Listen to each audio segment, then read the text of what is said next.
Have you ever wondered how it all began? The creation of the heavens, the earth, and the seas is not just an ancient story, but a reflection of God's power, wisdom, and love. Today, on The Voice of the Beginning, we will delve into Genesis 1:6-15, where we see how God brought order to chaos and gave purpose to every element of his creation. Get ready to uncover truths that will transform the way you see the world and your life. Stay with us until the end, because what you'll learn will connect you more deeply to the Creator's heart. Before we begin, I invite you to subscribe to this channel, like this video, and share it with someone who needs to renew their faith in God's power. Verses 6-8 say, "Then God said, 'Let there be an expanse between the waters to separate water from water.' So God made the expanse and separated the water under the expanse from the water above it. And it was so. God called the expanse sky. And there was evening and there was morning, the second day." On the second day, God creates an expanse, a space that separates the waters above from the waters below. This act not only organizes but establishes a perfect system where the heavens reflect the glory of God. This passage teaches us that God brings order to chaos. The word expanse might sound technical, but it symbolizes a space of life and purpose. The skies we see are not an accident. They are a masterpiece carefully crafted by the Creator. In our lives, we sometimes feel like everything is out of control, like a stormy sea. But this verse reminds us that God has the ability to organize, separate, and create spaces where everything makes sense. Think of an area in your life that needs more order.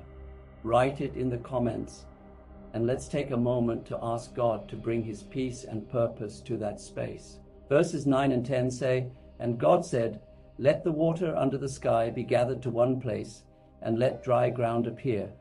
And it was so. God called the dry ground land, and the gathered waters he called seas. And God saw that it was good."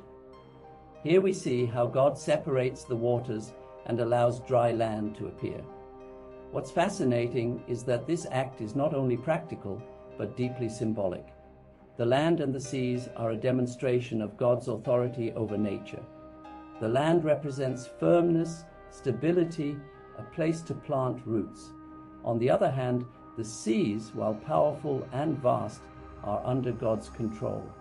This reminds us that even the most formidable forces of nature are subject to the Creator.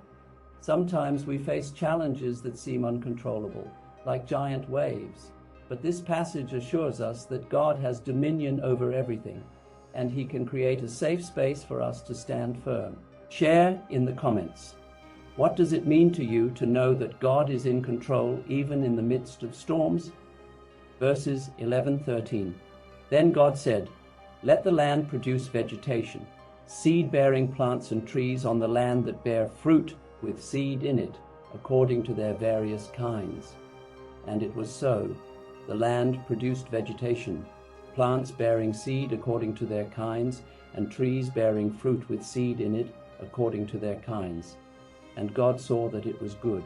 And there was evening and there was morning, the third day." This is an awe-inspiring moment in creation. God doesn't just separate and organize, but now provides. Vegetation doesn't appear randomly. Every plant, seed, and tree is designed with a purpose and the ability to reproduce. The phrase "according to their kinds" highlights that God is a God of order and detail.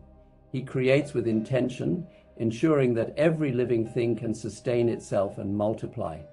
Additionally, the provision of seed-bearing fruit reminds us that God thinks not only about the present, but also about the future. In our lives, are we producing fruits that benefit others? Just as a tree doesn't keep its fruit for itself, we too are not made to live in isolation. Write in the comments, what spiritual or emotional fruits would you like to sow this year? Verses 14-15.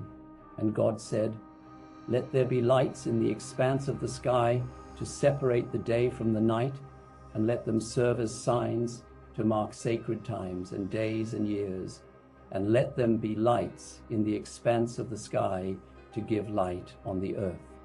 And it was so. On this day, God creates the sun, moon, and stars. These lights not only illuminate, but serve a practical and spiritual purpose, to mark time, seasons, and years.